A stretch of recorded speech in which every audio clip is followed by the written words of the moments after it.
prvi vtisi. Imata ta dva filma kaj skupnega. Videli smo film Vsiljivki, kratek, in film Sova in miška. Je kaj, kar ju povezuje? Malo bolj na glas, saj se bomo slišali.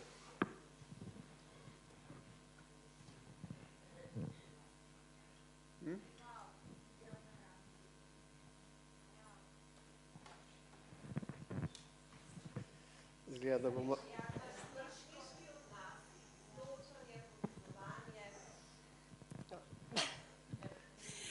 Ja, seveda. Oba filma povezuje odnosi med vrstniki, izločanje, skupno reševanje problemov in s tem povezovanje. Zdaj pri prvem se sicer ni prišlo do te interakcije, ampak vidimo, kaj vse so otroci pripravljeni narediti za to, da bi bili sprejeti. In s tem se srečujemo vsak dan. In jaz mislim, da to ni film primeren samo za otroke v vrtcu pa prvi triadi, ampak da je zelo velik razpon, starostni razpon, ker se vsak lahko nekaj nauči ob tem. Ja, zdaj, če ste pozorni, tisti, ki imate malo več izkušenj, veste, da recimo v gradivih za kino Balon je običajno napisana spodnja starostna predvidena meja pa plus, kar pomeni, da za večino filmov, ki so označeni sicer kot primerni za mlajše otroke, velja, da so lahko zelo zanimivi tudi. Prva tema, ki smo jo identificirali nekako, ki je skupna, je v bistvu kako vzpostaviti nek stik, prijateljstvo. Je še kakšna druga tema, ki se vam je zdela pomembna v zvezi z predvsem filmom Sova in miška?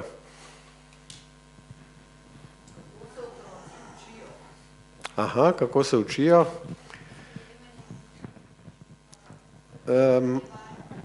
Probajte čim bolj na glas, ker je malo velik prostor. Ja, da pridejo prvič tudi v stik s to tabu temo, minljivost, recimo izguba. Izguba. Potem pa spoznanje tega živalskega kroga, v katerem smo vsi, tudi mi smo plenilci na vse zadnje, ta spoznanje. Zelo zanimivo mi je bila interakcija, recimo na začetku,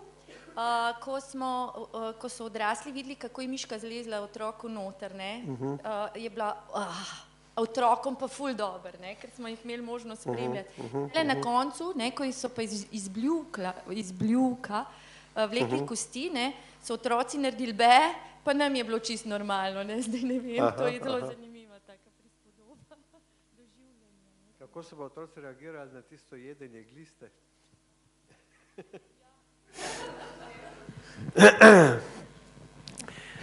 Ja, zdaj smo nekako našteli, se pravi, vzpostavljanje prijateljstev, imamo temo žalovanja, izgube žalovanja, imamo temo učenja v različnih okoljih, verjetno. Recimo, kaj otroci potrebujejo, kako se znajo sami zorganizirati, da se nekaj ne učijo, in pol v razmislek, kaj je vloga odraslega pri tem učenju. Ja.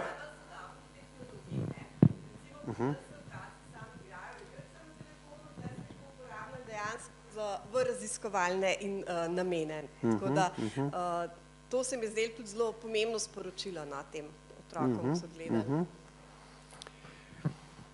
A je mogoče kakšna ideja, ali se recimo, ko se učno okolje radikalno spremeni, ker tu vendarle večina stvari se dogaja v šoli v naravi, a je to pravzaprav priložnost za neke druge oblike učenja, za druge interakcije, za doseganje drugačnih ciljev, kot recimo razred v šoli? Kaj je potem recimo tistega, kar je v eni taki situaciji bistveno lažje narediti, kot recimo samo v šoli? Kako ste to dojeli?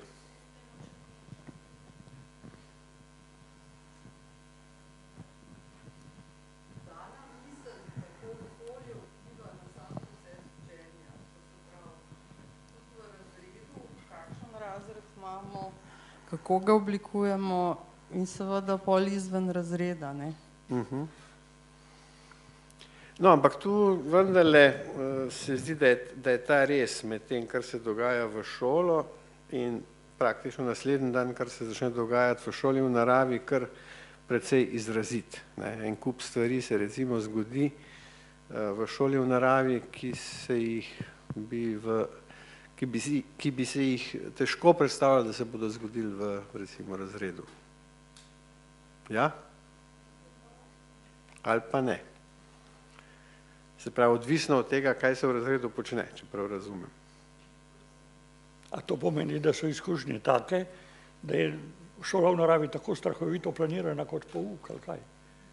Ob izjavi ali pa ne. Ker tu je vendarle vrsta reči, ki je nastala spontano, glede na to zgodbo, da je miš upletena. Če miške ne bi bilo, bi mogoče res samo preverjali, kateremu drevesu pripada kak list, ker to se je videlo, da je bilo načrtno vključeno kot en izobraževalni program, ampak potem pa nastajajo zgodbe, ki so sicer zelo didaktične. Če pomislite na tisto, kako so otroci pripravljeni na to, da gredo sami v gozd. Prosim? Ja, ampak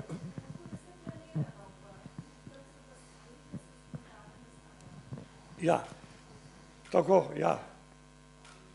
Ampak vendarle, če se spomnite, na kakšen način je tisto odhod v gozd, s čim vse je povezan.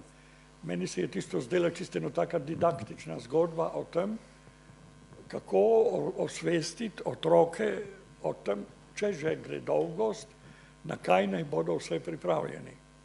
Se spomnite, zemljevid, ja, preživetje v naravi. Tako, ja, cel program preživetja v naravi, ki je pa nastal spontano, vsaj tako režiserka poskuša predstaviti to. Oni so sami prišli do problemov, ki bi jih utegnili srečati in so se na nje pripravljali. A je to običajen način tudi v šoli v naravi sicer? Da pustimo, da otroci sami naštudirajo nek projekt, recimo, in potem seveda spremljamo, ali so recimo kaj pozabili.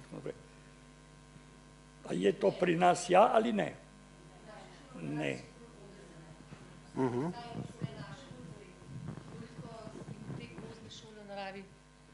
Pardon, te šole v naravi, ki jih mi izvajamo, pravzaprav letne, rekla v povezavi s plavanjem, z drugimi aktivnostmi, ki so pač temeljne, bolj malo dopuščajo pač otrokom to svobodno oziroma to pot, da se sami nekaj ne izmislijo oziroma da naredijo tudi sami znotraj tega nek projekt. Čeprav se mogoče malo že nagibamo k temu v tem smislu, ko imajo pač neke aktivnosti, ki jih lahko morda potem malce po svoje izpeljajo na nek način. Ampak se mi zdi pa zanimivo, ker se oni teh stvari zelo veselijo zaradi vseh teh prijateljskih vizij, ki se stkejo tam. To se pravi, pravzaprav šola v naravi nudi neko možnost, da otrok prikaže potem neka znanja aktualno v tem okolju, ki jih je pridobil v šoli. Včasih tako spontano, da niti ne veš nekdaj. Naprimer na morju odhod na svetilnik in podobno, ta morska okolja, potem oni kar sami začnejo naprimer raziskovati in podajati neka znanja, ker sploh ne veš, v bistvu pravzaprav smo jim dali, ampak na nek način je narava nek izziv, zato ker potem lahko oni prikažejo ta svoja znanja oziroma to, kar so pridobili v šoli.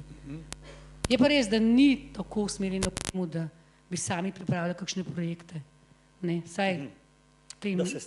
Da se samo določi cilj, recimo? Tako, ja, cilji so nekako določeni. In da oni sami posebej pripravijo projekte? Tako, razen če v smislu taborov, tam je pa verjetno bolj dopuščeno, da si oni tudi zamislijo kakšno svojo. Ampak se seveda prej v šoli pripravi tematsko, zdaj pa glede na to temo se potem tudi otrokom malce dovoli to svobodo, da nekaj tudi svojega prikažejo.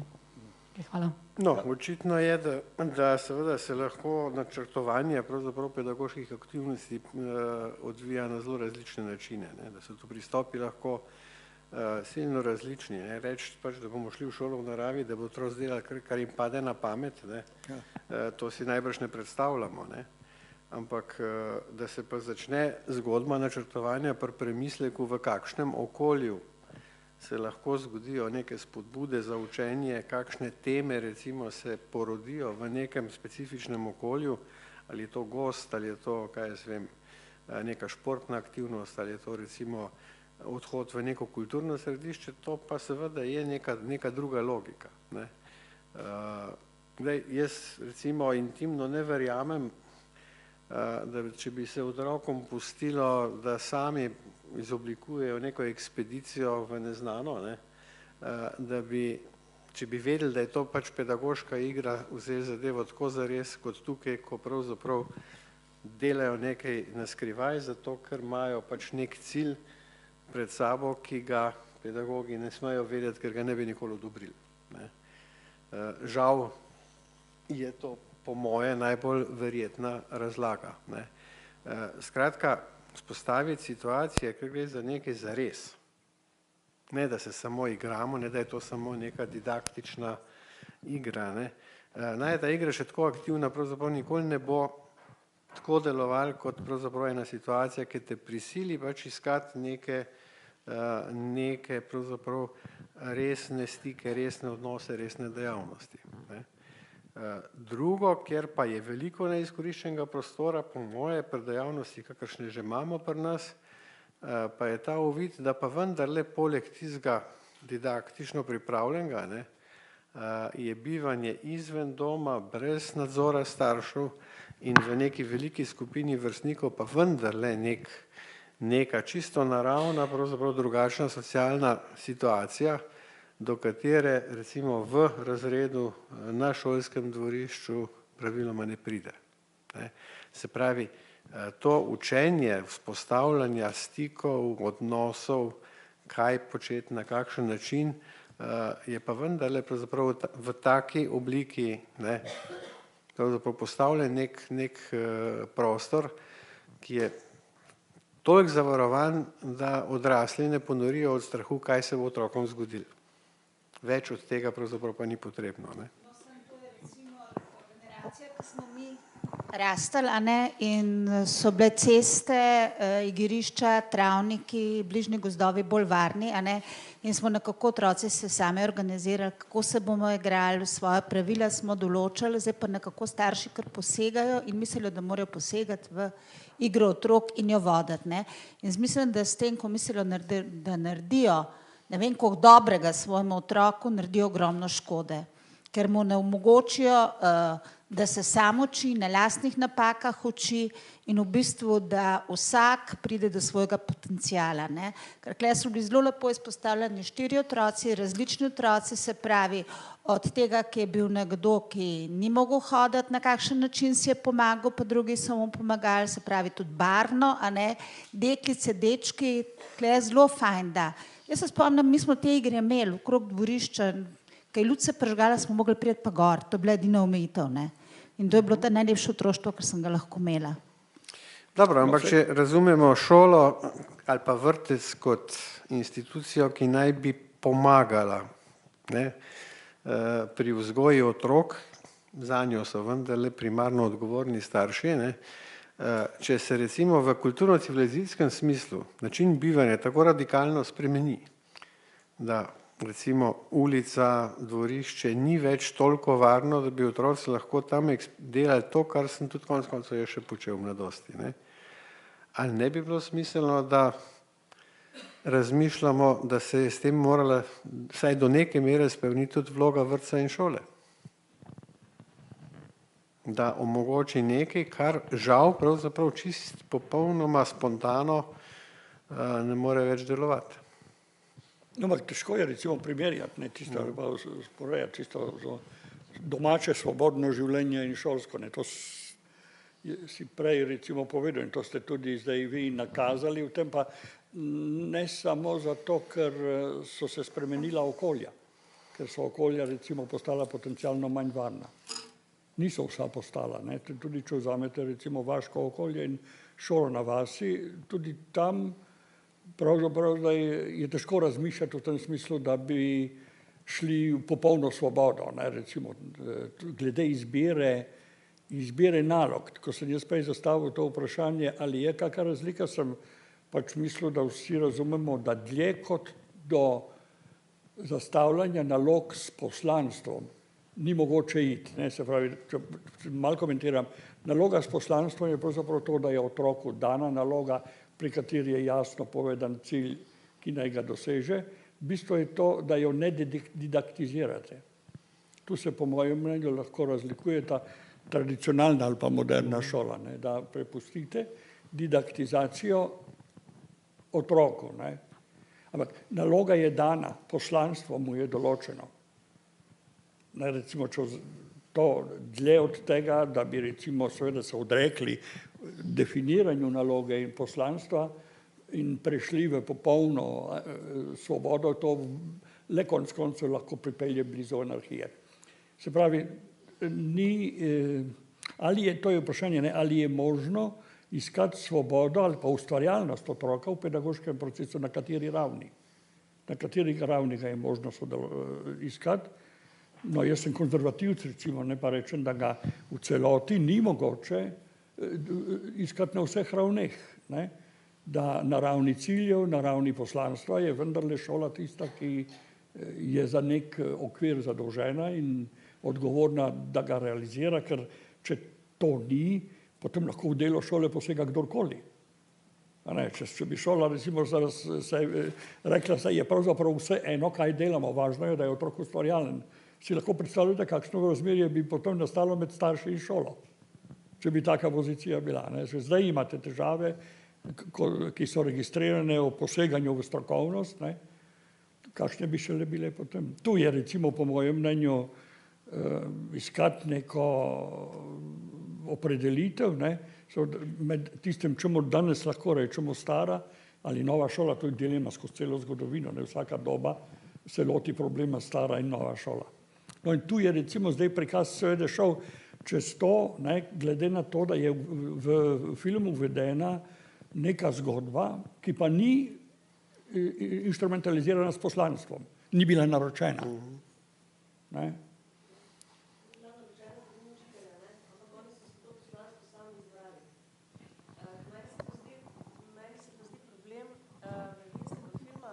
Tako slovenskega, ne, pa tudi danes v tem filmu, ta lik učitelja, kako je prikazan skozi filme.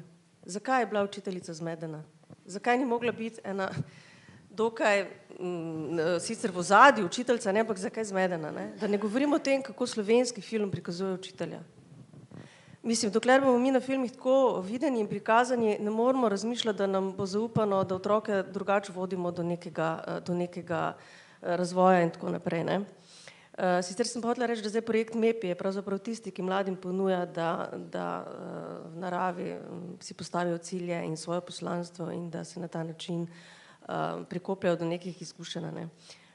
Ampak temeljni problem se mi zdi ravno prikaz učitelja skozi film. Ne. Ja, tu se strinjam, tu se popolnoma strinjam. Ampak seveda problemi so še kje drugje. Ne. Če gledamo eno tako zgodbo, ne, kot je tukaj, se meni zastavi prvi problem, pravzaprav, kje mi sploh vidimo začetek pedagoškega delovanja.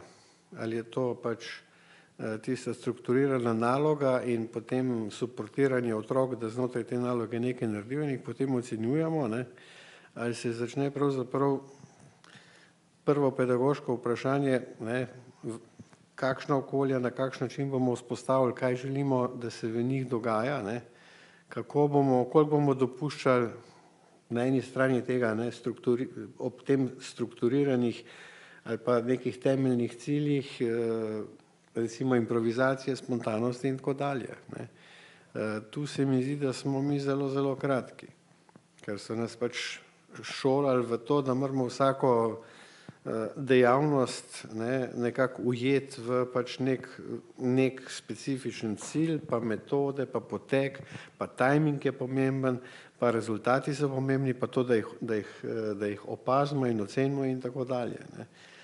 In v nekih drugačnih okoljih preprosto ne vemo več, kaj naj bi bila pedagoška vloga. Zdaj jaz lahko rečem, da recimo so malo bolj ekstremni projekti, recimo doživljajske pedagogike, ki so nekako recimo podobni tej temi na tem filmu, pravzaprav bazirali v tem, da je vodja takega projekta ne pedagog. Se pravi, da to ni nek učitelj z nekimi visokimi pedagoškimi cilji, da je v ospredju pravzaprav vprašanje, kako se bo izoblikovala neka skupina in preživela v situaciji, ki je pa pravzaprav taka, da zahteva dobesedno sili v pač neko obliko sodelovanja. Če ne bo eden skuhal, bodo vsi lačni. Če ne bodo poprijeli takrat, ko je pač neka stiska, recimo do tistega kokona, pač če se ne bi zorganizirali, da en na drugem stojijo, pač ne bi dosegli.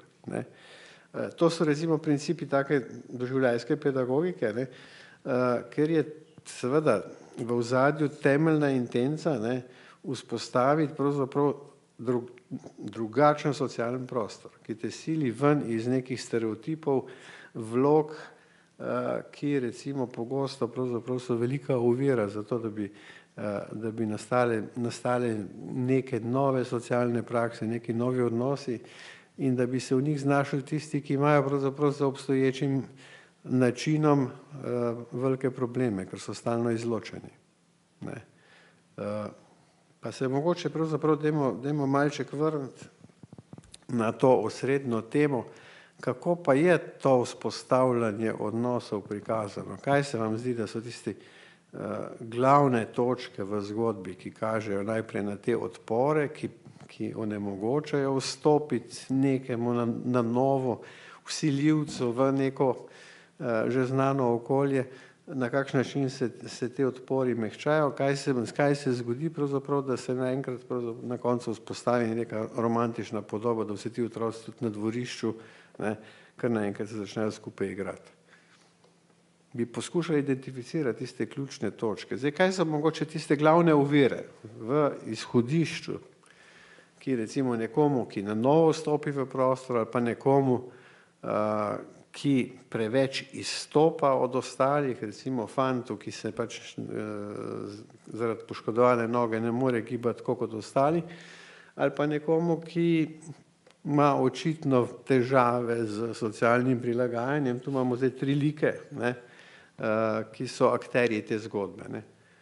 Kaj je zdaj tisto, zaradi česar pravzaprav oni ne zmorejo vstopiti v stik na dvorišču, v razredu?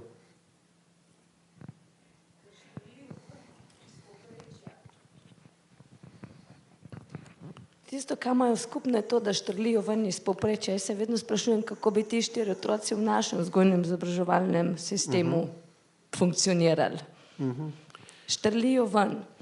In jaz sicer prihajam iz vrtca, ampak sem tudi mama 2 šol obveznih otrok, eden izmed njih je bil podoben deček, k tale spravili. Jaz bi rekla, da je bil malo z avtistično motnjo.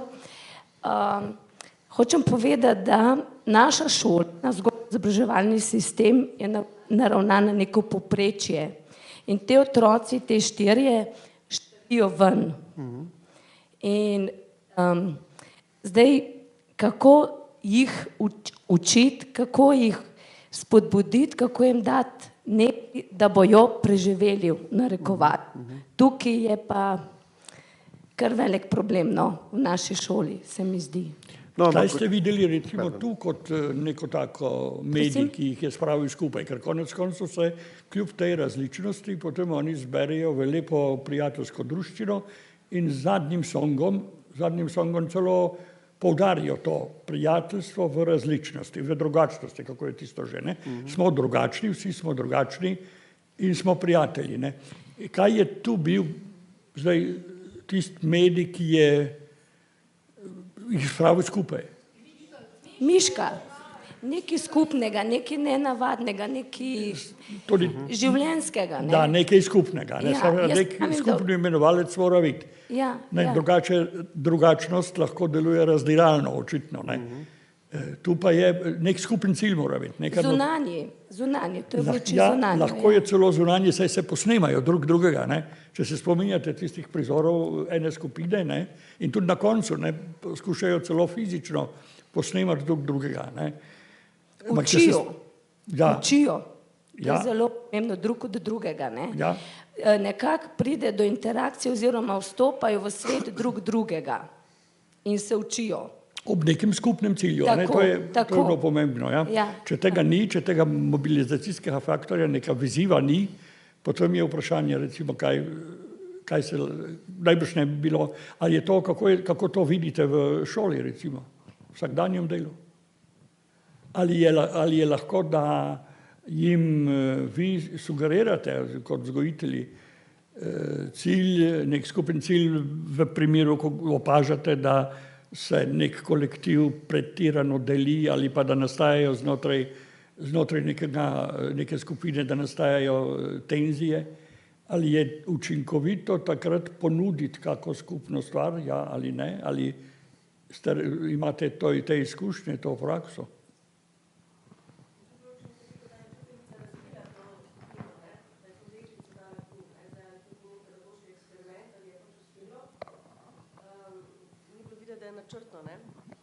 Meni se je zdelo ključno v zgodbi to, da je učiteljica dala to deklico, ki je tako zelo izstopala v njihovo skupino. Ko se ona pridobila z njimi, se mi zdi, da je pravzaprav zgodba stekla. Ne?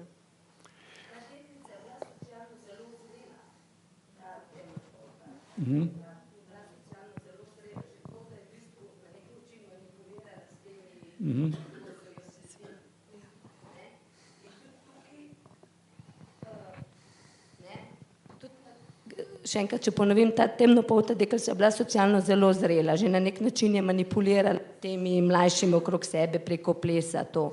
In na koncu je tudi ona imela neko frustracijo, ki je mogla videti, kako so jo začeli njo posnemati, pa je se mogla odločiti, ali bo ostala z njimi, s tisto prijetno izkušnjo z Miško pa s tem, ali bo šla korak nazaj. Se pravi, postala še bolj zrela, ne, v teh odnosih. Ja, ampak dajmo še malo bolj zaplest. Zdaj rekli ste, šola ni primeren prostor, recimo... A lahko jaz samo večkrat tukaj še dodam? Prej ste rekel, kaj je šola, ne? Kaj mi lahko naredimo, ko opazimo kaj takega. Dejansko mora zelo subtilno spremljati te energije med učenci v razredu in se mi zdi pomembno, da jim daš neko možnost, da ti, ki so kot neke vrste odpadniki, ker mogoče nočejo biti kot ovce in slediti tej čredi, ne, da se potrdijo, da jim zraste samozavest, da drugi lahko jih občudujejo. Ne. Se pravi, narediti neke take situacije, ko taki otroci pridejo do izraza. In to se da. Tudi v skupinskem delu, ne, ko jih spodbujamo, da si razdelijo naloge, da se drug od drugega učijo, si pomagajo, sodelovalno učenje. Ne. Res pa je, da smo zelo tempirani časovno in sledimo samo tistim ciljem, da bomo vse predelali, da gre včasih to na škodo takih situacij. Ne. In to bi bilo treba spremeniti v bistvu v naši šoli. Da delamo več tudi na razvoju osebnosti, ne samo, a so vsi cilji doseženi po kurikulumu. Recimo, če greš po svetu, vidiš, da smo mi res ena čudna družba. Ne? Pri nas mame kličajo, če se športni dan izvede, ko dežuje, ne? Pa ima ravnateljica pred nekaj telefonov, kako čudno učiteljico ima njihov otrok. Na Nizozemskem je normalno, da grejo v odmoru ven tudi, če dežuje, pa se vrnejo k pouku, pa nadaljujejo. Ne? Pa pridejo mame, pa ne bodo otroku pospravljale v torbo, ampak bodo kaj po razredu uredile, pa pomedle ali pa kaj podobnega. Ne? Tako da v Franciji učitelj med odmorom bere časopis, pa kadi, otroci pa skačejo okrog, pa je lahko mesto, šola brez ograje, turistov okrog ogromno. Ne? Mi smo pa obremenjeni s tem, da se otroku ne bo kaj naredila. Pa je čisto normalno, da mora kdaj tudi pasti, se tudi urezati, če reže sadje, si kaj pripravlja. Ne? Šli smo v neko skrajnost, samo da ne bomo imeli težav, da se otroku ne bi kaj naredili, ker imaš potem takoj starše za vratom. Ne. In je zelo malo učiteljev, ki si upajo. Ne. Recimo, jaz sem pred leti imela eno šolo v naravi, tabor tak, da so otroci spali v 3 vikendih. Pa da smo nabirali gobe, pa so tiste gobe potem jedli. Ne. Danes si skoraj ne upa več tega narediti, ne? Ker če bi slučajno bilo komu slabo, pa ne zaradi gob, lahko kaj drugega, ne bi lahko bil cel cirkus. Pa si takoj glavna novica v medijih. Tako da tukaj bi kar bilo treba malo več tudi z naše strani se oglašati, pa da bi pomagali, ne? Da nam bo postala ena bolna družba. Hvala. Ja, zagotovo to, kar ste izpostavili, da... Tam so še kaj. Ja, pardon, ker...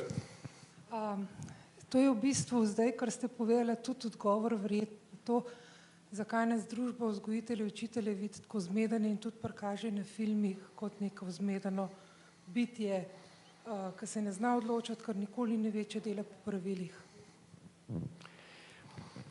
No, te prakse imajo nek skupen imenovalec. Recimo beg v zelo trdne strukture, ker je vse predpisano, zagotovo izhaja prvič iz nezaupanja v to, da bi lahko oseba, ki jo vzgajamo sama z lastno iniciativo, kaj zelo pametnega naredila, ne? In drugič iz strahu pred tem, pravzaprav, če se karkoli zgodi nenavadno ali pa narobe, ne? Kdo bo odgovarjal, ker so vendarle pravzaprav tukaj starši v ozadju, ki lahko seveda učitelju naredijo kar precej težav. Ne.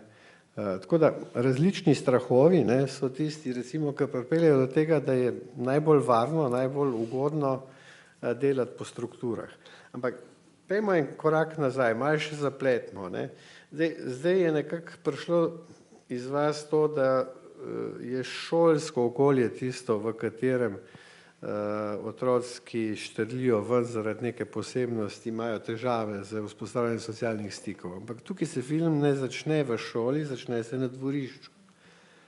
Začne se med otroki, ne, in vidimo, da pravzaprav oni sami ne morejo vstopiti v socialni prostor. Imamo fantka, ki se drži po stran, ne vemo točno zakaj, ne, ampak vidimo pravzaprav, da je izrazito nesposoben stopiti v neko bolj spontane odnose in si potem pomaga s tem seznamom, ne, pravil za vzpostavitev prijateljstva. Imamo nekoga, ki je poškodovan, ki se zateče... Ki ga zanimajo samo kosti in živali. Ja, zateče se pač v neko stvar, ki ga pač zanima in seveda tisti, ki ne ugane, kaj to je, oziroma se ne obnaša točno tako, kot je v skladu s tem, kar njega zanima, ga bo sam pravzaprav odbil.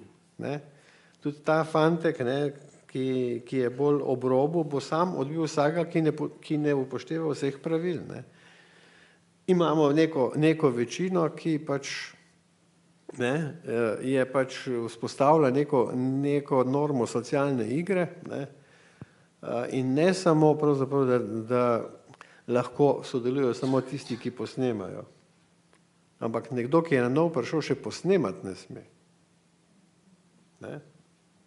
Se pravi, to ni naredila šola.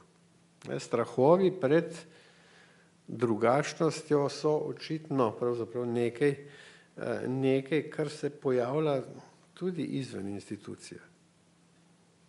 In ni nič nenavadnega, da je temu tako.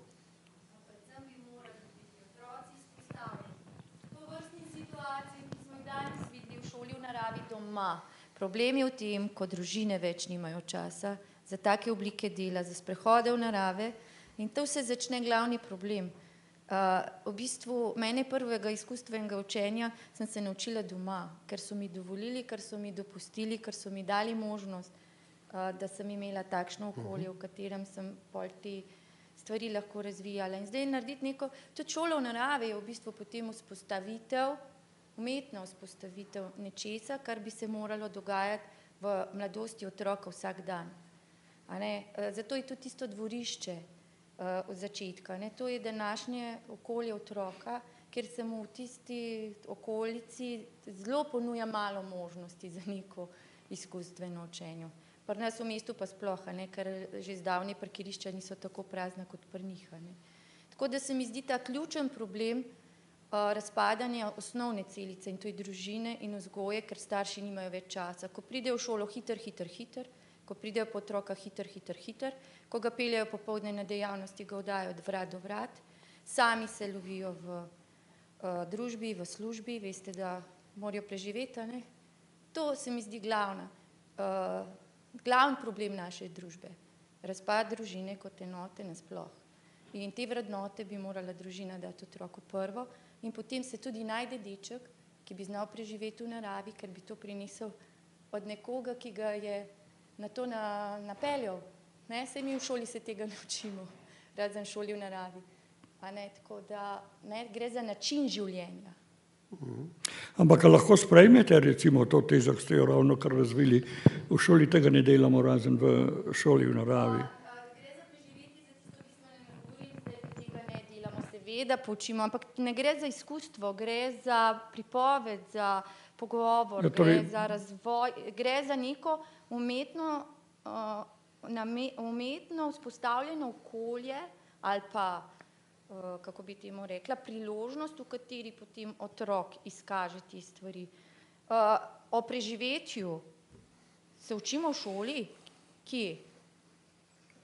Ne, ampak recimo vaša zgodba je apokaliptična. Ja, res, tako je. So teoretiki, ki ne stavijo na družino nič več, ker vidijo, da je konec nje. Poglejte, da je v Sloveniji bilo letos ali lani, lani je bilo rojenih 58% otrok izven zvez. To nima veze, če je otrok izven zveze. Saj tudi mama z otrokom lahko gre v gost, pa doživlja naravo, pa občuduje. Bistvo je vzor. Mi sami, če ne živimo tega življenja iz sebe, tudi kot učitelji, če se ne navdušujemo nad naravo, če nam je grozljivo, ko vidimo, da je nekomu miš zlezla za majico, pomeni, da tudi nam te stvari niso blizu. In kako jih bomo učili, če nam niso blizu?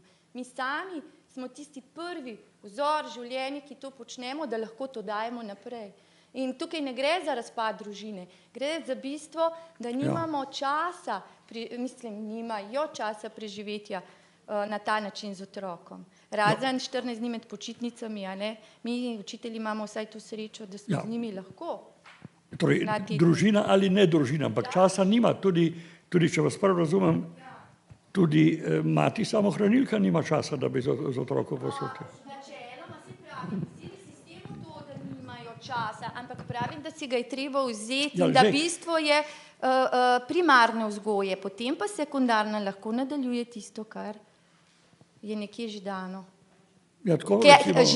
Živeti to vzgojo je treba, ne jo umetno ponujati. To je življenje, način življenja, a ga živiš ali ga pa ne. Eno rokavico je treba vreči. Jaz vendarle dam več na šolo, kot pa na to, kar bi. In žal, škoda bi bilo, če rečete, da v šoli ni časa za to.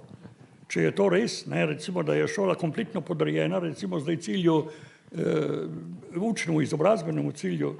In potem je problem. A smem eno stvar vprašati, kot preizkus za to?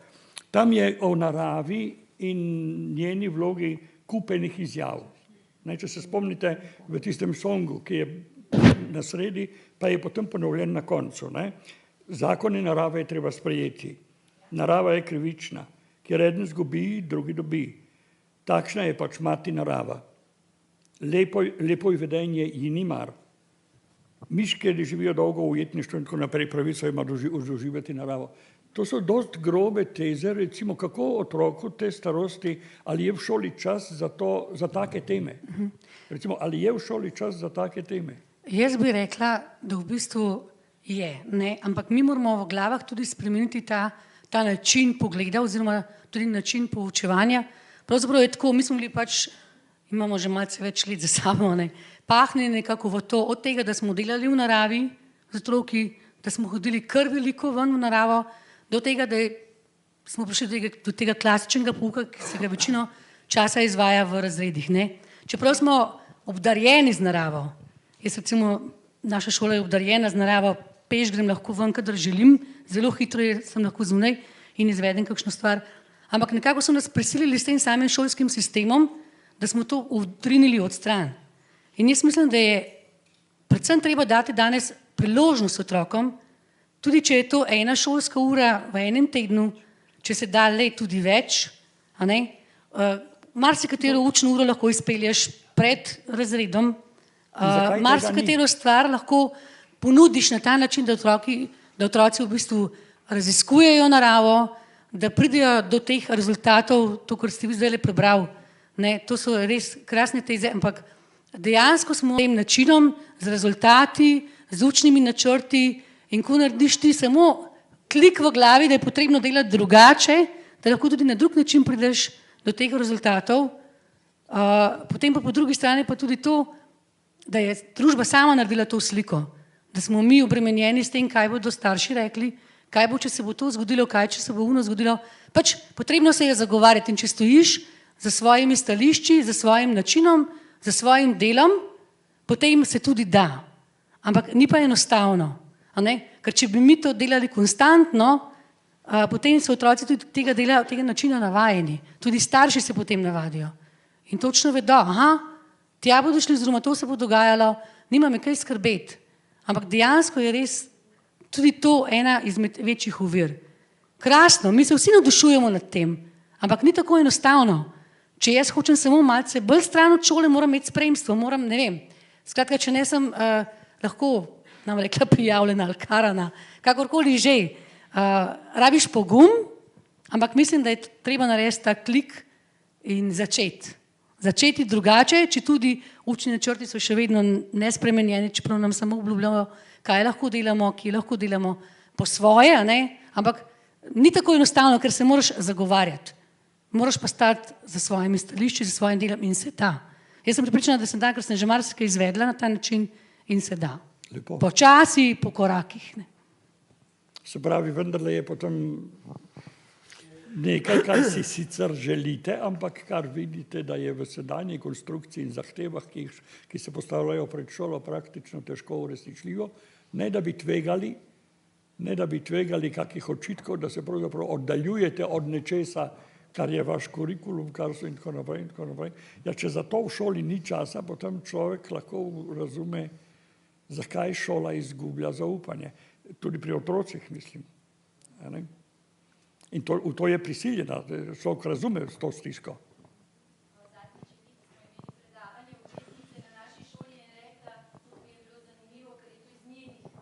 In voda prišlo in je rekla, dragi moji, veste, tako je to, bolje bolana družba, več ima pravil. Ko sem jaz začela, 23 let nazaj, sem imela v skupini A in B 32 otrok. Z njimi sem sama, seveda takrat sem si še upala riskirati, ker sem bila 23 let brez svoje družine, upala iti na Ljubljanski grad, 32, upala sem iti v Tivoli, pa smo se sankali, pa smo nabirali, pa smo prišli nazaj, pa smo se tudi potolkali, pa smo tudi obvezali kakšno rano. Pa smo prišli nazaj, pa je bilo vse sprejeto pozitivno. Danes pa, da bi mena mama pustila dečka z gipsom ga nosijo po stopnicah, ne da bi bil na vozičku, pa bi šel v šolo naravo. A veste, stvari so se spremenile v glavah, ne? V glavah in najprej moramo imeti šolo za starše, velikrat sem najprej andragog, v bistvu pridobiti zaupanje in to je kar težko delo, se strinjate, pridobiti zaupanje današnje družbe, ki je vedno bolj dvomi v vse stvari. Se pa tudi spreminja, tudi starši, moram reči, vedno bolj spreminjajo svoj pogled na svet, ker vidijo, kje je bilo pri njih zgrešeno, pa se stvari tudi, moram reči, ena skupina pa že dela korake v drugo smer. Tako da je eno in drugo. No, ampak tudi v malo bolj urejenem sistemu, recimo vendarle ta zgodba kaže neko šolo, ki pravzaprav marsikaj počne. Konec koncev tudi mi imamo šole v naravi, ampak v naši šoli v naravi otrok ne more vstopiti v kuhno pa pomagati kuharju, ker je to proti higienskim pravilom in tako dalje. Ne? Ampak kljub temu, lejte, tudi v takem kontekstu je pravzaprav neka subverzivna akcija bila tista, ki je pač vzpostavlja kompaktno skupino. To je veljalo od nekdaj v mojih časih, recimo, če se otroci, mladostniki znajdejo v situaciji, ko morajo pravzaprav v nasprotju z pričakovanjem tega formalnega okolja nekaj speljati, je to pravzaprav ključno vezivo, ki jih med sabo poveže. Kako? Seveda, seveda, vedno je bilo tako in vedno bo. Vedno bo, ne. Res pa je seveda, da z vidika recimo pedagogike, to nikakor ne pomeni, da so takšne subverzivne akcije, kaj jaz vem, znak, da je s pedagogiko kaj narobe, nasprotno.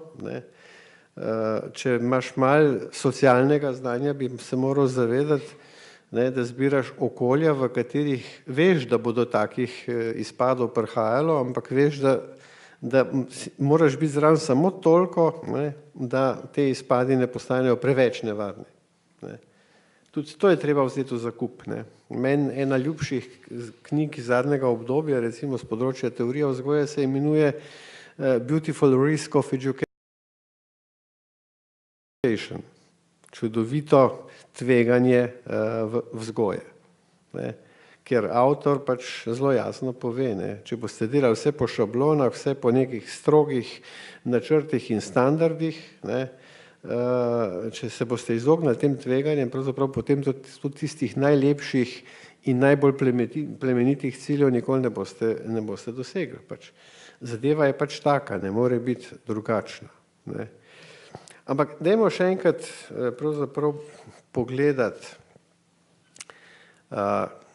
kako se odrasli pravzaprav v tej zgodbi odzivajo na te zadrege otrok v zvezi s postavljanjem socialnih stikov. Zdaj, ugotovili smo že, najbolj bistra poteza recimo v filmu je, da pač učiteljica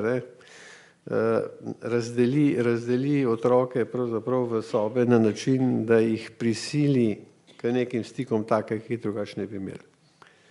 A so še kakšni pravzaprav prizori, kjer imajo otroci ob teh svojih misijah in tako dalje stik z odraslimi, pa kažejo na kakšno zelo inteligentno, recimo sočutno reakcijo odraslih, ki podpira v bistvu te njihove socialne eksperimente. Ravno to, kar ste omenili, da je imela pravzaprav učiteljica toliko posluha za trenutek, v katerem se je znašla ta deklica, da je dovolila oziroma sama predlagala, da gre lahko pomagati kuharju.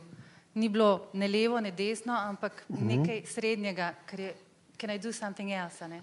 Ja, recimo, to je neka možnost umika, ki če je nimaš, je lahko katastrofa. In to je en tak zelo sočuten, bi rekla, trenutek. Še kakšen tak moment? Dajte povedati, zakaj. Kako ste to videli? Moška realna energija. Stvarnost, ne? Kako ste doživeli ta lik gozdarja? Ampak zdaj prehajamo pravzaprav v nek drug kontekst. To je kontekst izgube in žalovanja. On je v bistvu v svojem svetu, on je sprašal, ne odkje je, nekako, kam gre, ne zakaj, ampak on je točno tisto, ki ga je vprašala, je razložil sicer zemljevidom, ko sta si ga vsak po svoje predstavljali, ampak zanimivo, on se sploh ni obremenjeval, kaj je ona sama tam v gozdu. To ni res, on pravi... Ni dal tega, da bi vse spraševal za naprej pa za nazaj, pa čigava je, pa kako, pa odkje je prišla. Ni je, sam navodila je dal. Ja, zaskrbi ga za njo, ampak ji da neka navodila. To ja, ampak ni pa spraševal, odkje je, kako se tam znajdla, zakaj je sama, ne? A ja, nisem. Ja, on se je pozanimal. Jaz nisem reagirala, ker je bilo tako meni spontan on. Kako se je pa odzval na to, ko je gotovo, da je deklica pravzaprav v stiski zaradi tega, ker je sova odnesla njeno miško? Sam je bil v stiski, je v bistvu čutila njeno stisko, ampak ni znal več na ta znanstveno naslov način povedati, dejstvo je takšno, kakršno je. V veliki zadregi se je znašel, se strinjamo? Ja, ja. Preusmerjuje pozornost, ja, to, kar pogosto naredimo, ko ne vemo, kaj bi, dajmo kaj drugega, ne? Ne rabimo se s tem ukvarjati, ne? Skratka, tu je pravzaprav ta naslednja tema, ne? Tema žalovanja, ne? Izjemno zanimiva, ne? Ker to je pač nekaj, kjer pa res vsi pogrnemo na izpitu, ne? Vsi pogrnemo na izpitu in ko se zgodi, recimo nam v realnosti, da vidimo, da ima otrok, mladostnik, recimo neko tako zgodbo za sabo, smo v hudih stiskah, kaj tukaj sploh narediti. Imate kakšne take izkušnje?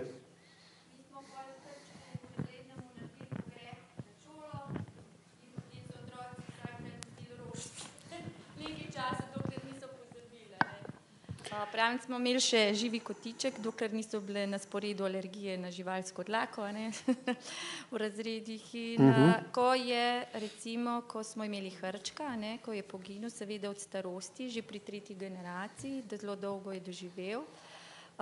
Vendar smo se že prej učili o tem, koliko je njegova življenjska doba. Smo videli, kako počasi, dlje časa spi, da se kmalu dogaja in smo se o tem pogovarjali. No, in ko je prišel tisti čas, da smo ga zjutraj našli, so ga otroci lepo zapakirali, bili so žalostni, ne rečem, da niso bili, in potem smo pač imeli dni mogoče, smo ga zakopali pač na travnik pred šolem, ne travnik pred park.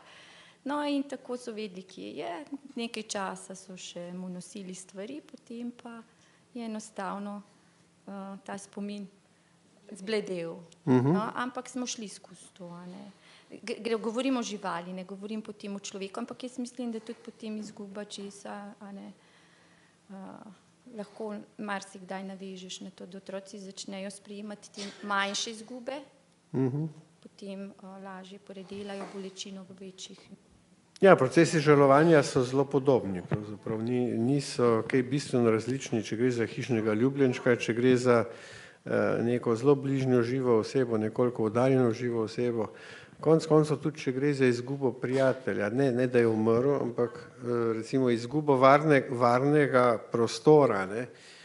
Tu je presenetljivo recimo naslikano zame, ne, ta prvi prizor, ko Meryl pride očitno v novo naselje, ne, in nekako veselo, euforično pričakuje, kaj se bo tu v novem naselju dogajalo. Jaz mislim, da je to pravzaprav najbolj nedomišljen del te filmske zgodbe.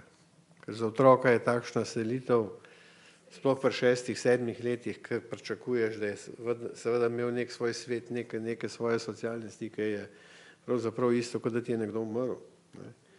Ampak vendarle, ne, zdaj skozi zgodbo sledimo pravzaprav nekim načinom, kako na eni strani pravzaprav ta misija, ne, zagotoviti na nek način stik z pač to miško, ne, poveže med sabo vrstnike, ki so bili prej nepovezani, na drugi strani pravzaprav pa vidimo cel kup značilnih reakcij, ne, ki niso samo pozitivne. Zdaj, kako se recimo Meryl na začetku odzove na tisto bolečino ob izgubi miške?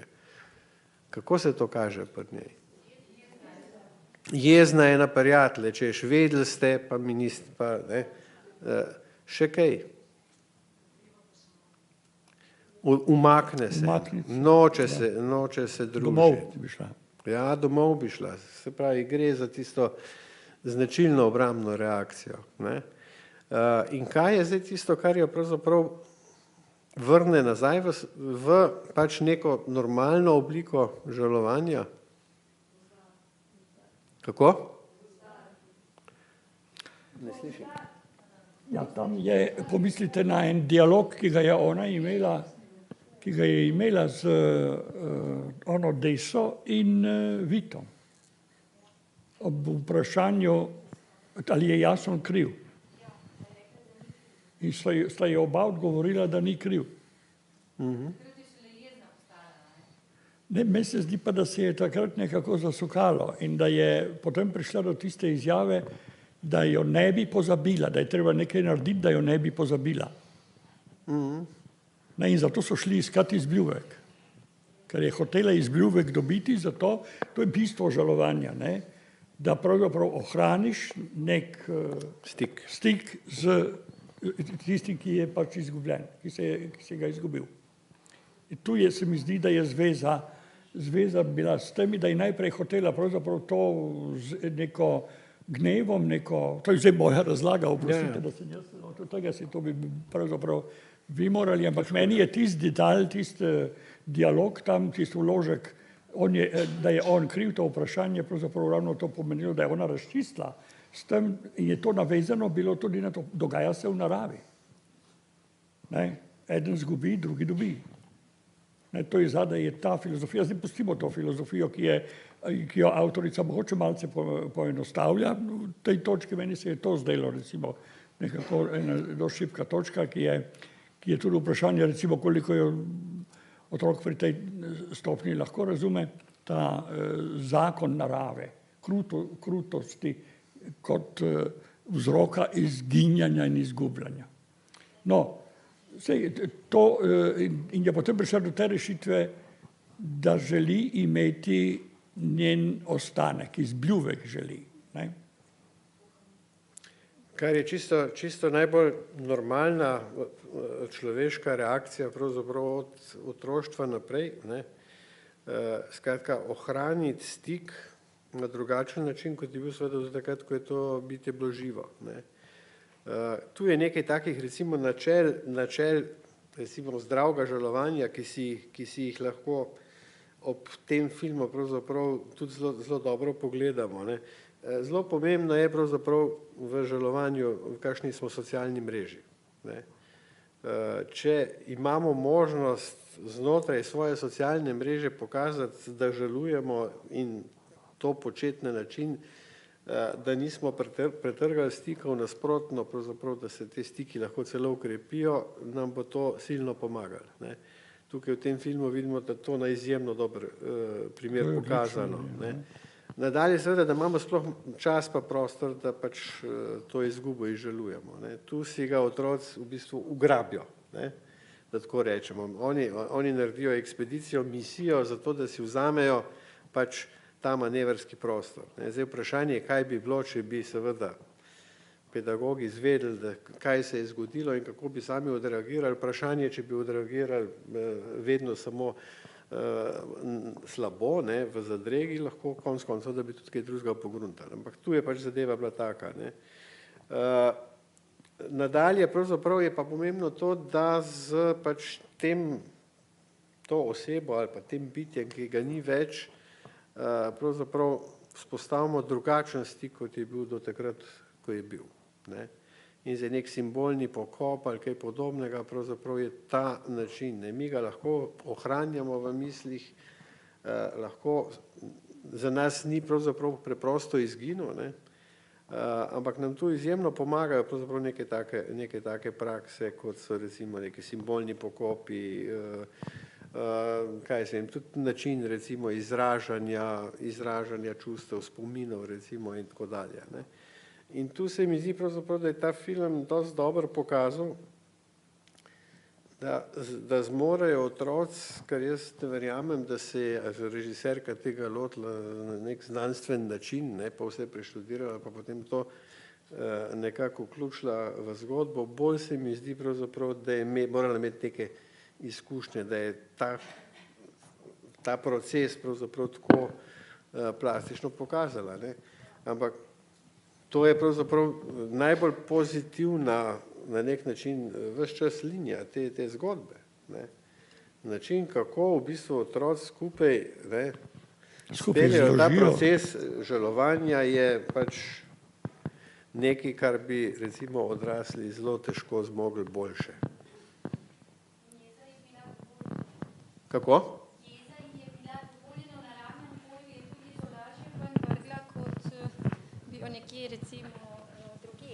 Bila je dovoljena, ampak bila je pa tudi zaustavljena. To je ena katarza nastopila, recimo, če se spomnite tega, kako je pravzaprav, oni so te koščice zložili v lik, ki naj bi predstavljal Miško. Pa kaj je ona naredila? takrat je podarila, kot da ne zaupa, da bo recimo to ohranjeno pri njej v takem spominu, kot bo ohranjeno pri Jazenu, ki se je s tem ukvarjal in ki je kosti častil. Ne, ona je skratka častilcu dala to. In potem sledi ključno dejanje. Vito starega pogodbe. Kajti pogodbe niso več potrebne. Torej, to je v bistvu cel katartičen proces, ki je izpeljan na tej tezi žalovanja. Ja. Vse, kar bi se vrnila k vlogi, ne vem, naravoslovca, gozdarja, kakor mu pač rečemo, a ne. Ravno zaradi tega, ker se mi zdi, to je en tak, jaz pa ravno tukaj vidim ta katarzičen moment tega filma in hkrati vlogo vzgojitelja, učitelja izpostavlja našo kot zelo močno, ker izpostavlja v filmu to, da otrok mora sam priti do tega, sam mora predelati, ne glede na to, koliko rok bo od zunaj ponujenih, on bo iskal načine in našel pravega, verjetno je ves proces pomemben, ne. In ta vloga tega naravoslovca, gozdarja, je pravzaprav, on je nekje distančen, ne zna, ni verjetno v stiku s svojimi čustvi, da bi jih izražal, da bi ji ponudil tudi eno toplino, ampak ji zgolj ponudi informacijo. In dostikrat otroke podcenjujemo, a ne, na ravni tega, da rabijo prave resnične informacije. Mislim pa, da na njim prav način podane so ravno te tiste, ki jim dovoljujejo, da problem predelajo v svojem ritmu, v svojem času in v tem trenutku dejansko je ona njega prosila za zemljevid, ker je ugotovila, kje je sova. In se je odločila, da bo sovo našla in verjetno je že vedela, zakaj. Ja, zagotovo je pravzaprav delanje nekega teatra pa nekaj vleči nase najslabša možna varianta, ne. Zdaj v strokovni literaturi boste prebrali, da je ena glavnih težav, da otroku nekako pravzaprav odrasli ne pripisujemo zmožnosti, ne, da bi na prav način žaloval. Ne, in poskušamo ga na vse načine zaščititi pred tem stresom, v resnici mu pa s tem delamo samo dodatne težave. Otrok ima popolnoma enake potrebe kot odrasli, da predela izgubo, ne, in zanimivo, da jo na neki ravni pravzaprav predeluje tudi s podobnimi strukturami. Ne bi se strinjal, da mu moramo pustiti, da to naredi sam, čeprav je res, da bo to znotraj sebe. Tako, to se lahko zgodi samo v njem, ampak pomoč okolja je pa lahko tukaj izjemno velika. Ampak to je tako pravzaprav pri vsakih ključnih dogodkih v zvezi z vzgojo in izobraževanjem. Mi lahko marsikaj naredimo zato, da recimo oblikujemo nek učni kontekst, ki je spodbuden, ki otroka zagrabi, da bi nekaj naredil. Lahko mu pomagamo, kaj jaz vem, priti do nekih informacij na bolj eleganten način, kot če bi se mučil sam. Lahko mu priskočimo na pomoč, kadar ima premalo spretnosti, da bi kakšno stvar praktično speljal, pa tu naredimo nekaj namesto njega. Ampak videti bistvo, razumeti pojav, doživeti neko situacijo, tu pa pravzaprav odrasli nič drugega nič ne more narediti namesto otroka. Nič. Ne morete se namesto njega naučiti, ne morete v njegovem imenu doživljati, ne morete mu izdelati, kaj jaz vem, nabora pravil, 10 korakov do tega, da si uspešen vodja, da si priljubljen v vrstniški skupini in tako dalje. Tega ne morete narediti. In tu smo zdaj na tem začetku pravzaprav, kakšno nalogo si pravzaprav v pedagogiki dajemo. Kaj pravzaprav je naše osnovno poslanstvo. In tu se bojim pravzaprav, da smo sami malo prehitro podlegli pravzaprav sicer pritisku nekih zahtev po sicer temu, da vendarle določene učinke, določene dosežke, določene cilje je primerno tudi preverjati, v kakšni meri so bili doseženi, ampak smo se enostavno začeli zanašati na to, da so pravzaprav vse zadeve direktivno postavljene, da je vloga učitelja tukaj pravzaprav bistveno bolj aktivno na nek način predstavljena, kot bi bilo to potrebno. Ja, še. Zadaj je bila dvignjena ena roka gor prej. Ni več. Ne, jaz se bi sam vrnila nazaj, ne, čist nazaj, ko ste vi rekli, če je v šoli možno, da učitelji, pač tista institucija, posega v odnose med vrstniki. Ne. Jaz bi sam rekla, da je že zdavnaj prepozno, ker se začne že v vrtcu. In se zdaj navezujem na to, kar ste zdaj rekli, ko smo se pogovarjali, da mi podcenjujemo otroke. Jaz recimo zaupam otrokom in otroci so sposobni marsikaj že pri 2-3 letih. Kar se tiče čustvovanja, vedenja in odnosov. In kar se tiče poslanstva, ne, kar ste rekli, jaz ga vidim tako kot nekako nas kot neke, ne znam se strokovno izreči, posrednike sporočil oziroma transformatorjev odnosov med njimi. Medium nekje vmes. Zdaj za šolo ne vem, ampak kar se tiče tako otrok, tega čustvovanja, vedenja, odnosov je v šoli že prepozno, ker prvič so obremenjeni, tako kot so zdaj povedali, z učnimi načrti, ni časa, bla, bla, bla. Drugič, pa malo tudi mislim, da že pričakujejo, da otroci že vejo, kako bojo reagirali, da bojo se sami poštimali, vse sami naredili, pa ne gre, ker je že prepozno, ker mi lahko začnemo že v vrtcih. Ja, takole, vaša misel je zanimiva, zaupanja, ampak tale konec vam pri svojih letih vam rečem, meni bi všeč, pri svojih letih vam rečem, nikoli ni prepozno. Je pa res, da vedno najdete nek prostor, ki ga posameznik rabi za to, da mu nudite pomoč, da premaga recimo neke barijere, ki v socialnem prostoru obstajajo. Ne?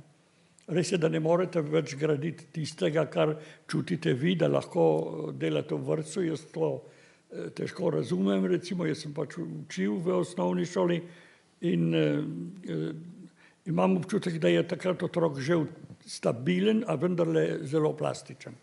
Glede opolnomočenosti pa ena zgodba, ki se je meni zgodila enkrat na pustno nedeljo je bilo, ko prideta k meni en fantič velik, mogoče je bil kakih 4-5 let star, pa mlajši njegov brat, pod 2. letom mogoče. Maškara je nastavljena in jaz nisem imel kaj, pa sem njima dal pol evra vsakemu. Ne. In potem pa me srečajo z mamo pred stolpnico, ko sem slučajno šel ven, so se oni tam bili z mamo pred stolpnico, pa pravi ta mali, no tale nam je dal evro. Ne. Pa pravi mama, zakaj ni šel še enkrat k njemu? In veste, kaj reče ta mali mulj spodveli, ali bi to bilo prav? Ali bi to bilo prav? Ali se to sme? Ne vem, nekaj takega je bilo, skratka. Šokira vas, ne, tak odgovor vas šokira. Ne, kakšna presoja je v njem, pa gre za maškare, poleg tega, ne? Ne, celo to. No, definitivno smo se malo preveč zastrupili z tezami, da otroci ne zmorejo, da so sebični, da jih je seveda družba, kakršna je, še dodatno popolnoma seveda iztirila, ne, in tako dalje. Ne. To preprosto ni res. Ne. Številne raziskave kažejo, da v nekem ustreznem okolju, ne, večina otrok pravzaprav zelo zgodaj začne razvijati izjemen občutek recimo za recimo medsebojno pomoč, to prosocialnost, čuti stisko bližnjega, želi pravzaprav mu na nek način pomagati in tako dalje. Ne. Res pa je, da je vprašanje pravzaprav, ali mi te impulze potem dodatno podpremo ali jih ignoriramo, ali pa celo pravzaprav jih zasmehovanjem odvrnemo. Češ, kaj boš pomagal, sej v svojo skledo pluvaš, kaj imaš od tega? Lejte, jaz sem nikoli pozabil, to je žalostna anekdota, v času, ko smo uvedli pač to nov šolski sistem v Sloveniji, in se bo se spomnil v 90-ih letih uvedbe delne zunanje diferenciacije v osnovnih šolah. Takrat smo mi bili na oddelku za pedagogiko zelo glasni, imeli smo cel kup nekih posvetov, zelo smo svarili pred nevarnostjo, da bodo učenci na nižjih nivojih pravzaprav stigmatizirani, da jim bodo dodeljeni najslabši učitelji in skratka, da bo to samo neka odlagalnica za tiste, ki so tak in tak že odpadli. Pa zanimivo, da se pravzaprav večina teh strahov ni uresničila. Na nižjem nivoju so bile skupine manj številčne in izkazali se je pravzaprav, da v takem kontekstu, da se jim je malo tiste višje cilje nadomestili z utrjevanjem tistih minimalnih standardov, da pravzaprav se je zadeva kar dobro posrečila. Ampak v tem času sem jaz imel enega od predmetov na magistrskem študiju, na katerega se je vpisalo veliko število takrat ravnateljev osnovnih šol, ker je bila to neka karierna šansa. No in med drugim moj predmet so bile kurikularne teorije, skratka razmišljali smo o tem, kako se spreminja kontekst šolanja, recimo v zvezi s temi spremembami kurikularnimi in tako dalje. In zastavilo se je vprašanje, pravzaprav, kaj pa se je zgodilo ob uvedbi te delne zunanje diferenciacije z socialnimi odnosi, z klimo odnosov med učenci na najvišjem nivoju. In večina ravnateljev je rekla, da so se tam odnosi silno zakomplicirali, da se je razvila izjemno agresivna tekmovalnost in da nobeden ni dovolil pravzaprav na glas o tem govoriti. To je bila na nek način prepovedana tema. Zdaj, zakaj vam to govorim? Ker je pravzaprav normalen odziv, recimo otrok, na situacijo, ko, če bom jaz pomagal svojemu vrstniku, ki je med najboljšimi, lahko pravzaprav moj vrstnik pride na zaželeno srednjo šolo, jaz bom pa odpadel. Ko je postala medsebojno sodelovanje in pomoč pravzaprav pluvanje v lastno skledo. V redu, na nek način moraš regulirati prehode, na nek način moraš pravzaprav uvesti tudi kriterij tega, da tisti, ki imajo najboljše dosežke, lahko najbolj svobodno zbirajo. Ampak če to veš, če veš, da je šola žal tudi institucija, ki mora biti obremenjena s takimi zadevami, in nič ne narediš, da bi z nekimi protiukrepi ublažil pravzaprav te napetosti, potem si kriv za nastalo situacijo. In tu se mi zdi, da so neka polja, recimo, kjer smo po moje naredili bistveno premalo. Pa se jih da zapomniti. Marsikaj lahko se v šoli še dogaja, marsikaj se lahko spreminja, za marsikaj je prostor, ampak vedeti moramo, pravzaprav občutljivi moramo biti na te osnovne teme, ki bi jih naj v šoli podelali in najti rešitve. Jaz sem prepričan, da z pametno ponudbo pravzaprav nekih inovativnih praks, če jih znate utemeljiti, si boste pridobili tudi podporo staršev. Res je, da če boste ponudili nekaj, kar je onkraj običajnega, da boste morali o tej ponudbi starše najprej seznaniti, jim ponuditi to in se bodo morali oni pravzaprav s temi zadevami strinjati. Takšna je pač neka osnovna kultura dela v javnih institucijah. Ampak če kaj takega ponujate, verjamem pravzaprav, da je manevrskega prostora za bolj zanimivo delo, bolj kakovostno delo in tako dalje še zelo, zelo veliko.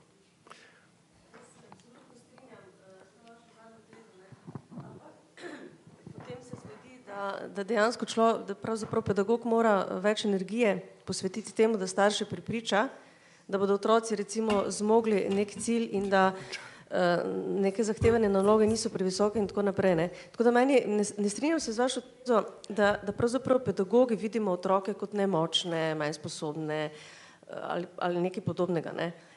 Največji problem naše pedagoške stvarnosti vidim v tem, da so sedaj kar naenkrat vsi specialisti, pedagogi in da vsi, oziroma torej starši večinoma posegajo v naše delo. Ne. In da je zelo težko staršem dopovedati, da oni seveda vidijo svojega otroka, da mi pa delamo skupino. In tukaj se mi zdi, da so zdaj neke barijere, na katerih pravzaprav se lomijo kopja, namesto da bi sodelovali. Ne. Tako da to je prvi problem, da starši absolutno posegajo v to, kako mi neke stvari kot pedagogi peljemo, in drugo, da so starši tisti, ki se vtikujejo tudi v ta način, če otrokom dajemo neke zahtevne naloge. Ne. In da moraš biti energetsko zelo dobro opremljen, da z učenci pelješ po enem tiru stvari, ker veš, da bodo speljali, in po drugem tiru starši, pa še ravnatelj te pride kaj vprašati, ne, če je to pa res nujno, a ne bi reši tako, kot je, pa imamo mir. Ne vem, zdaj že včasih sama vprašam, kaj je boljš, ne? Ja, ta situacija je pri nas nekoliko šizofrena. Ne? Na eni strani jamramo, da se starši vtikajo v naše delo, po drugi strani jim pa ponujamo pravzaprav elektronska orodja, da so na 10 minut prisotni pravzaprav z otrokom v šoli, kar je zame pravzaprav zločin nad otrokom. In v vrtcu. Zločin nad otroki. Elektronske redovalnice in vsaka, če se je dvakrat usmrkno, pa da že starši doma zavejo, mislim, oprostite, kot starši vsi niso zadosto zaveščeni, da morajo otroku pustiti nek manevrski prostor, da sam presodi, kaj bo povedal, kaj bo zamolčal in tako dalje. Ja, kako jih boste pa naredili za enkrat odgovorne? In tu delamo tudi mi napake. Ne? Ja, je pa čas je.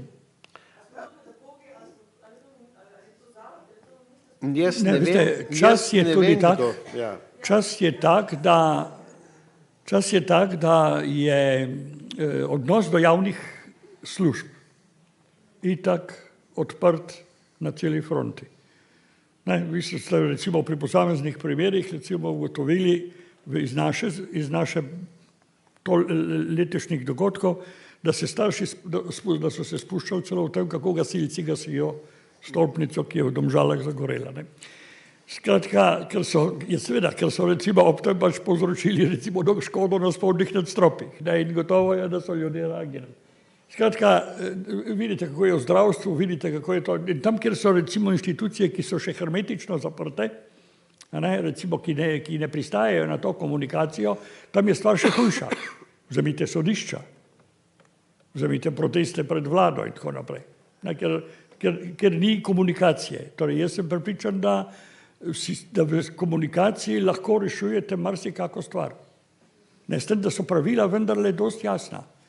Tle se mi zdi, da je to problem, da ne znamo tudi v stroki sami, ne znamo opredeliti, kaj je z avtoriteto v šoli in kaj je z avtonomijo. Ne znamo čisto jasno opredeliti glede na stvari, ki so nas zadele, zlasti ta formalistični pristop k urejanju vseh teh področij, če hočete, od otrokovih in človekovih pravic, v tem, kar je sicer res, lahko rečete, dosežek, civilizacijski dosežek, vendar način, kako so implementirane v to, je v bistvu način pravne logike. In tu pravzaprav nimate možnosti recimo vzpostavljanja komunikacij, kot bi to bilo. Mi dva s kolegom Robijem sva v zadnjih 20 letih gotovo recimo razpolagala s kakimi 500-600 primeri opisov konfliktnih situacij iz šol. In nedvomno je recimo tam izkazano bilo to, da če je šola definirala svojo pozicijo dosti jasno in če je to pomembno delovala z pozitivnimi informacijami, da so se stvari reševale relativno mirno in dogovorno. Če pa ni bilo tako, da so starši recimo sumili, da gre za ne vem, obliko kaznovanja ali kaj njihova otroka, da so se na to pripravljali, potem so z vsemi obrambnimi mehanizmi stopali v šolo. Koliko je primerov, ko so se odrekli, ko so prišli sami brez advokata, čeprav so najprej grozili, da bodo prišli na šolo z advokatom. Ker je šola enostavno z pozitivno informacijo, da jih preprosto vabijo za to, da najdejo rešitev in tako naprej. Torej, zdaj, da ne govorimo, to je dolga tema, če jo začnemo razlagati, ampak tudi res je, da stroka, pedagogika tam, teoretsko, tega, kar je povzročila ta pravna, formalistična logika v šoli, enega pravega odgovora na to nima. Kako pravzaprav zdaj ločiti tisto, čemu rečete, pedagoški odnos od formalno-pravnega odnosa, ker se vam stalno to noter meša. Tisto, zaradi česar ne pustite, da otrokom, da se kepajo na dvorišču, je ravno ta možnost nekega delikta, ki bo imel pravne posledice. Če veste, da jih ne bi bilo, bi to pustili, ampak skratka, ta pedagoški način razmisleka je porinjen v drugi plan in vi stalno tvegate, da s dobrim namenom povzročite dejanje, ki je pravno sporno. In tu mi pravzaprav recimo nismo na strokovni ravni niti z pravniki v povezavi z drugimi strokami, ki so tu še zastopane, tega enostavno nismo še dodelali. Jaz mislim, da je to en velik davek, ki ga imajo te stroke med sabo, da to stvar razčistijo.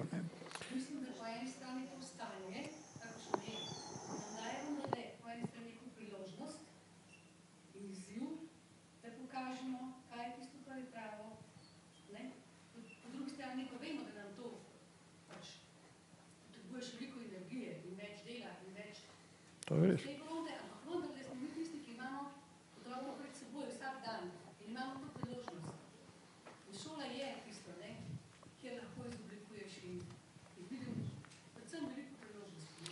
Ja, glede na...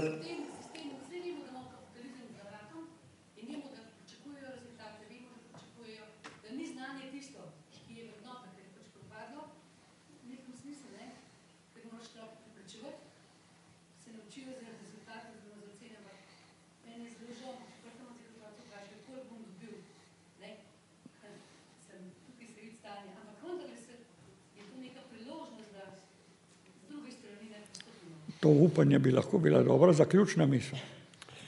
No, glede na to, da smo kar precej že zajadrali mimo filmskih vsebin, mogoče vendarle kot dobro je, da si po čem zapomnimo to zgodbo, in recimo, da si jo zapomnimo potem, da ko je za nami ena prava osebna avantura, lahko strgamo formalne pogodbe in živimo pravzaprav bolj kvalitetno naprej. Hvala lepa za danes.